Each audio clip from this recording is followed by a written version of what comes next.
What's going on there, folks? Good evening. Good Sunday evening. It is the Earthmaster here on this May 15th, 2022 date, about 7:08 p.m. California time. Latest quake does show a 1.1 earthquake here into the area of California, right along the plate boundary, it looks like. Let's go ahead and check out the latest movement here from the Usgs map there, showing that activity. It looks like a little swarm of movement down into the Baja California area. Been watching some movement kick up there. Just south of the border throughout the afternoon, a couple of threes kicking up. There's been a couple of fours down here as well. USGS not showing that activity, but it is what it is. We'll look at the EMSC model here in a little bit, showing you that activity. Into the Southern California region, things kind of lighten up on the San Jacinto fault zone. No specific area seen any increase in swarming at the moment into the Ridgecrest area. About the same, couple small microquakes throughout the area. Eastern crest of Sierra Nevada, all pretty quiet. Nevada, around Tonopah, quiet as well. Not a whole lot going on out here.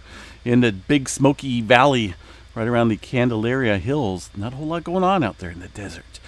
Some movement up here around the Mount Lassen area.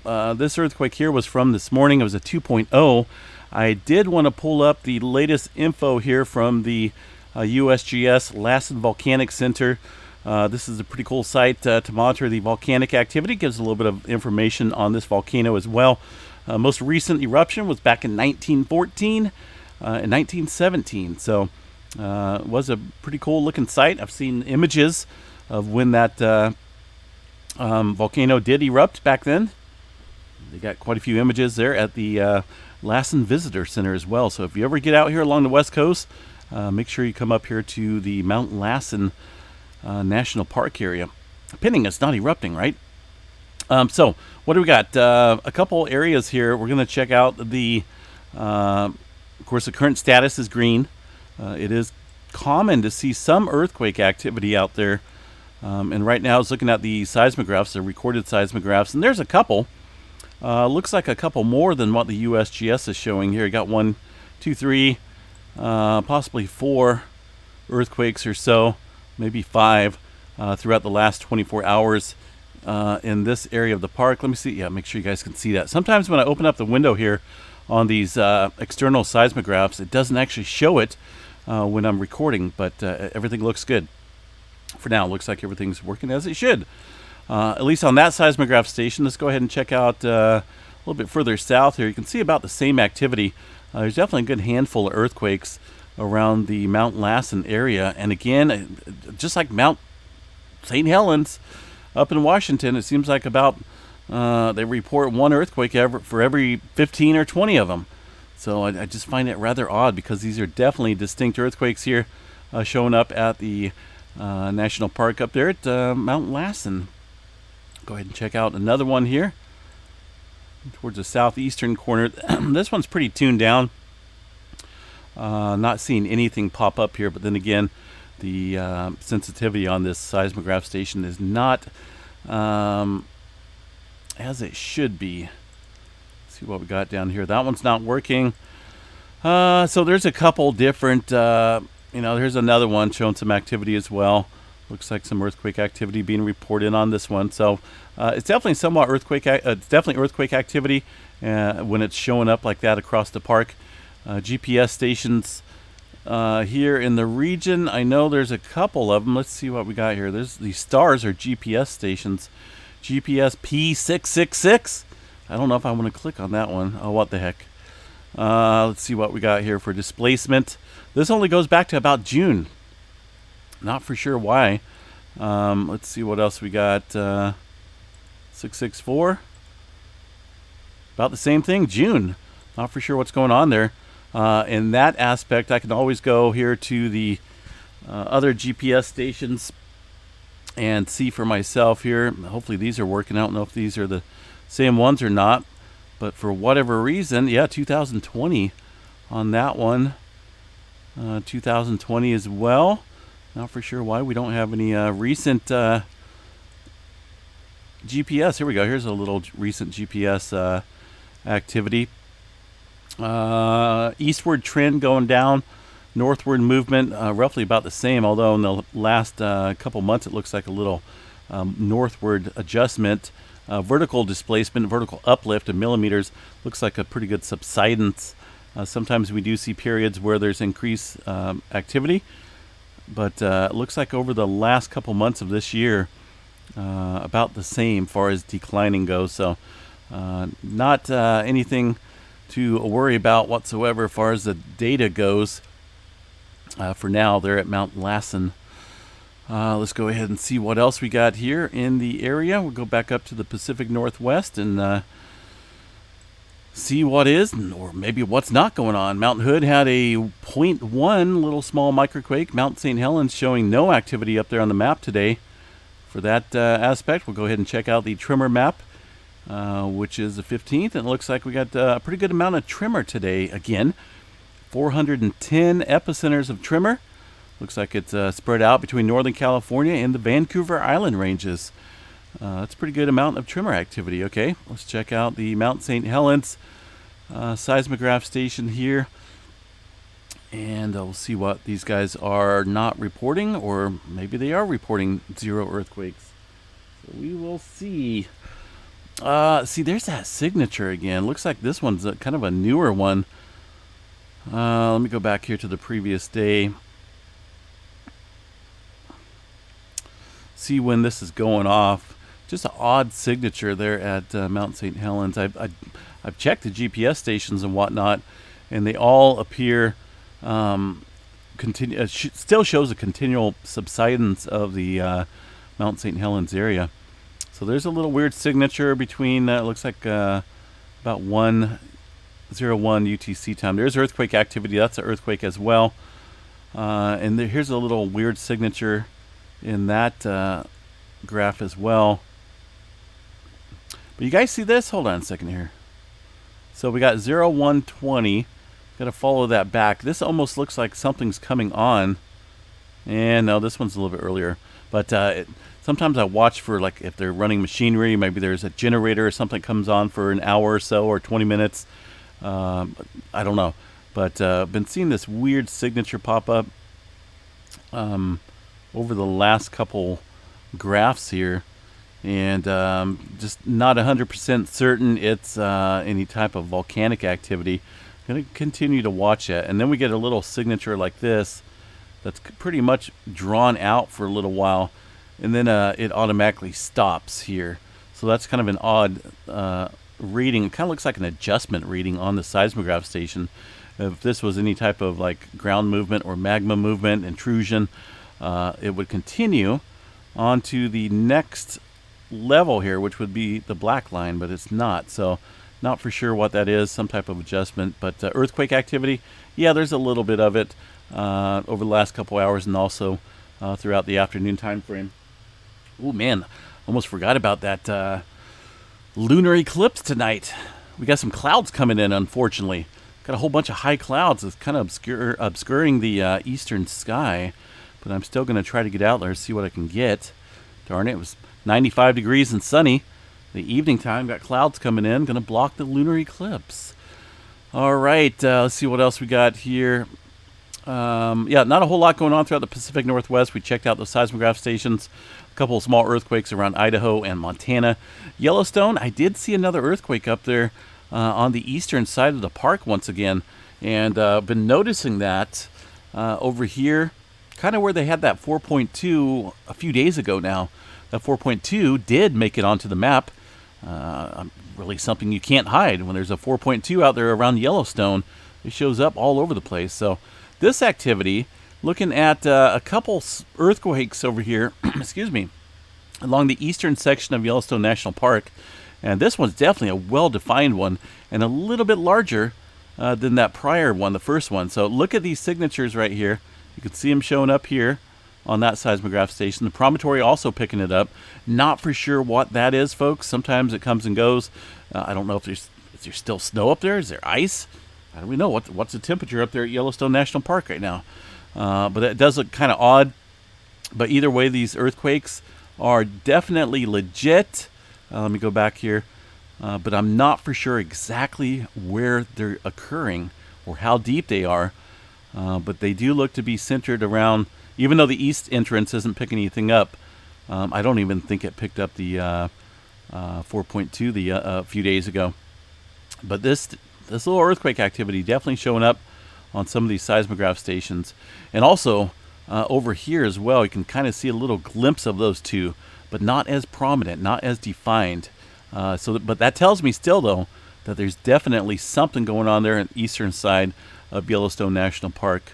And whether it's earthquake activity or something else, we'll keep an eye on it. There is a little swarm going on here around the northwestern corner of the park, around Maple Creek. A couple small microquakes here throughout the morning and the afternoon time frame.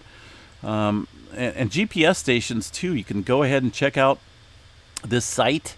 It's a pretty cool GPS monitoring site that has stuff all over the world, folks. I mean, this is pretty much the go-to site if you want to monitor ground movement and whatnot. And they do have Yellowstone National Park up here. Here's the Caldera region. The area that we're kind of looking at would be right about here. They don't have anything there, unfortunately. They do have a couple localized ones here, maybe to the south by a little distance. But man, I would like to see what's going on up here in the mountains. Looking at the GPS data does show, well, not a whole lot. Really no vertical displacement here at all. If you look at that, over the last couple months here in 2022, looks about the same. Let's check out another GPS station here. Maybe this one right here. Let's see what we got. That's about the same as well. Not seeing any significant difference in the. Wait a minute, where'd I go here? I was way off. I'm kind of like, where's Yellowstone? So we checked that one out. Yeah, and this one here, they all look about the same, folks. Just look at this one. This one's got data from about 2020. Back then, it did show a little bit of vertical uplift back then, but unfortunately, we don't have anything from 2021 time frame or 2022. So what's going on? Let's go ahead and check the center portion of the park. Look at this pretty cool little feature. Back in 2004, 2006 time frame, we had a pretty significant good earthquake swarm back in December, along with elevated uplift of the Yellowstone caldera. And it subsided, had a little bit further uptick around 2014, 2015, and now we're subsiding again over the past few years. And the most recent data here, the purple or pink dots on this map, show continued subsidence, downtrend. So not for sure what's going on. I think I'm going to email USGS tonight if I don't get the lunar eclipse and ask them about that activity that's occurring out here. It's obviously something going on there on the eastern section of the park, and they're not reporting it. So I don't think it's big activity. The 4.2 that we seen here a few days ago showed up and it blasted pretty much all across the seismograph station. So this is something smaller, but it is still being picked up on quite a few of the stations throughout the area. Even down here around Pitchstone Plateau. There's a little one, the other smaller one up here. So, all right, guys, let's see what else we got here. Let's move along. I got to get some stuff set up and ready. Texas, low activity, and out in Oklahoma as well. Nothing going on in the New Madrid zone. One earthquake out here in the Georgia area, Lafayette, eastern part of the country. I know we've had a couple earthquakes up here off the coast of Rhode Island. Haven't seen anything further from last night's activity. Puerto Rico activity kicking up a little bit around the Puerto Rico Trench. And then again, it's kind of just a little calm everywhere as far as large-scale activity goes. One earthquake off the coast of Santiago, Chile, a 4.6, right on the back build of the subduction zone. Excuse me. Not used to this heat today. 95 degrees is just too much for me. And it's a dry, hot heat. I like the moisture. I think I've said that numerous times. I don't care about the real feel. I want to feel moisture in the air. One deep earthquake here, 4.5. I still think we need to watch this area of the subduction zone due to the fact of, well, all the activity we've seen here over the past couple of weeks. A deep movement, a large-scale activity with hardly any surface rupture up here along the subduction zone itself in this area. So watching that pretty closely. Look at this. Look at this map. It's very skimpy. One earthquake here around the Kermadec Trench, 4.9, one earthquake here, an older one in the Mariana Islands area. Most of this is all old, so we haven't seen any further movement throughout the day today here in the in this area of the world. I mean, for that matter, anywhere. If I were to put an X on the map here and pinpoint where the activity's been at, it's basically been up here in Alaska. We did see some further movement up here with we had a 4.0 come in. That was this afternoon time frame along the Aleutian Trench, and also a 3.6 a little bit earlier. That one again, though, into the subduction zone of the Pacific and the North American plate. Inland into Alaska, looks like a typical day there.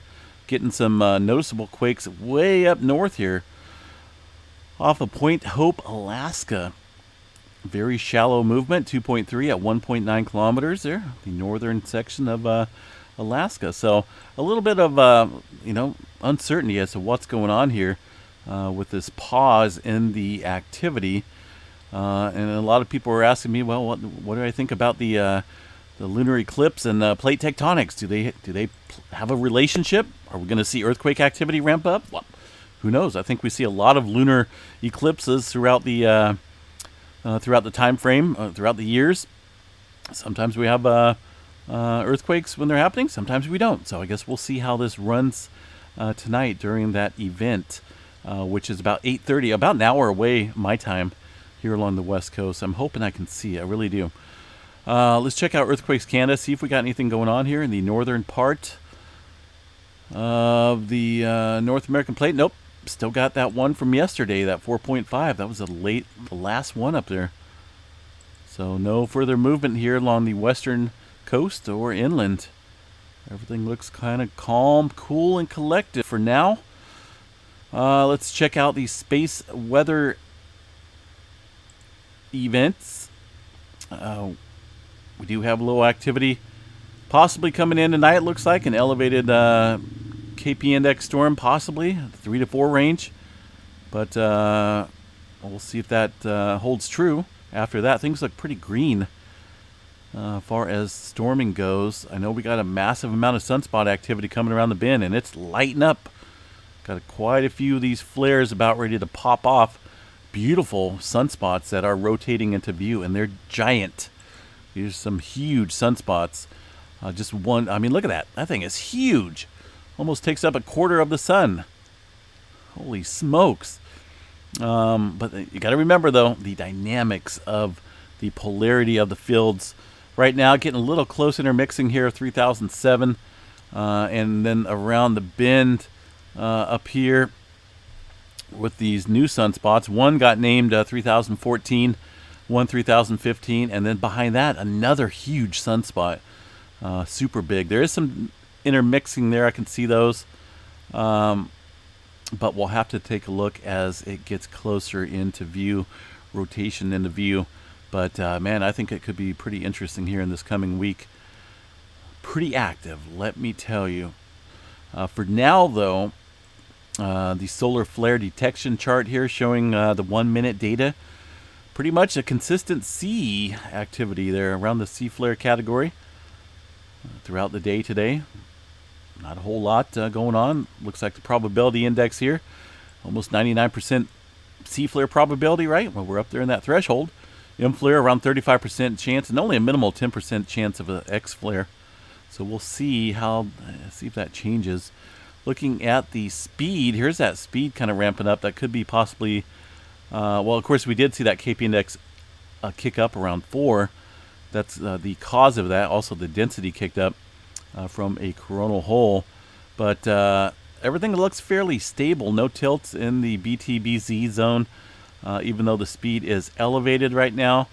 It looks like Earth is doing what it's supposed to. The magnetic field is looking pretty solid, with not a whole lot of auroras up there at the higher latitudes. So, all right, guys, don't forget lunar eclipse tonight. It'd be pretty cool if you got wide open skies. I would suggest to check it out. Let's see here. So, lunar eclipse is now in progress on May 15th, 16th, 2022. It is the first of 2 total lunar eclipses in 2022. A second eclipse will happen on the 18th. So there's a lot of info on it, folks. If you're wondering where your what your time frame will be, like I said, it's going to be about 8:30 my time here, and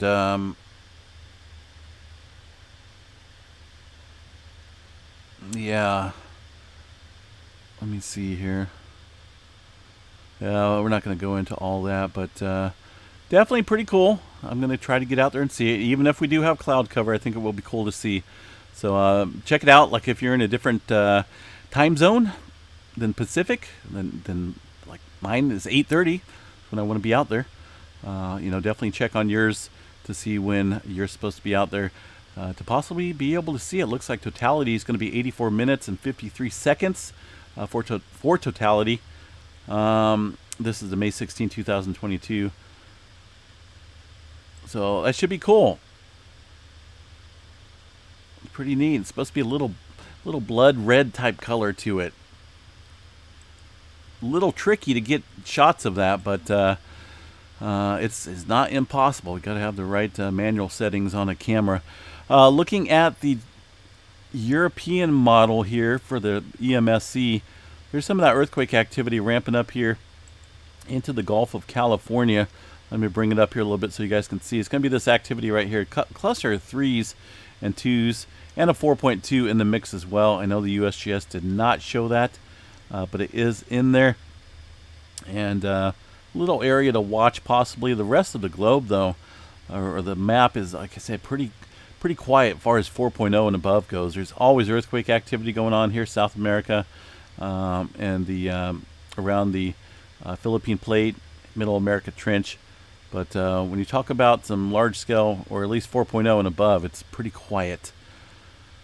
So we'll see how the night plays out, folks. I do hope everyone enjoys their evening. And once again, if you do get some good shots of the moon, the lunar eclipse tonight, and you feel like sharing them, pop them over to my email, earthmastermail@gmail.com, and I will show them on tomorrow's show. There's a little spike of an earthquake right there in the Petrolia station. Little bitty one, though. Yeah, just let us know where you took that picture at, and your name, and perhaps maybe for some of the amateurs out there, maybe your photo settings, the more we know, the better, I think.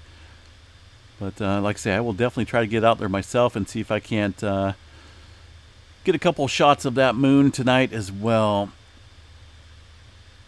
All right, guys, have a good night. Stay safe. We will chat you a little bit later. Peace out, everyone.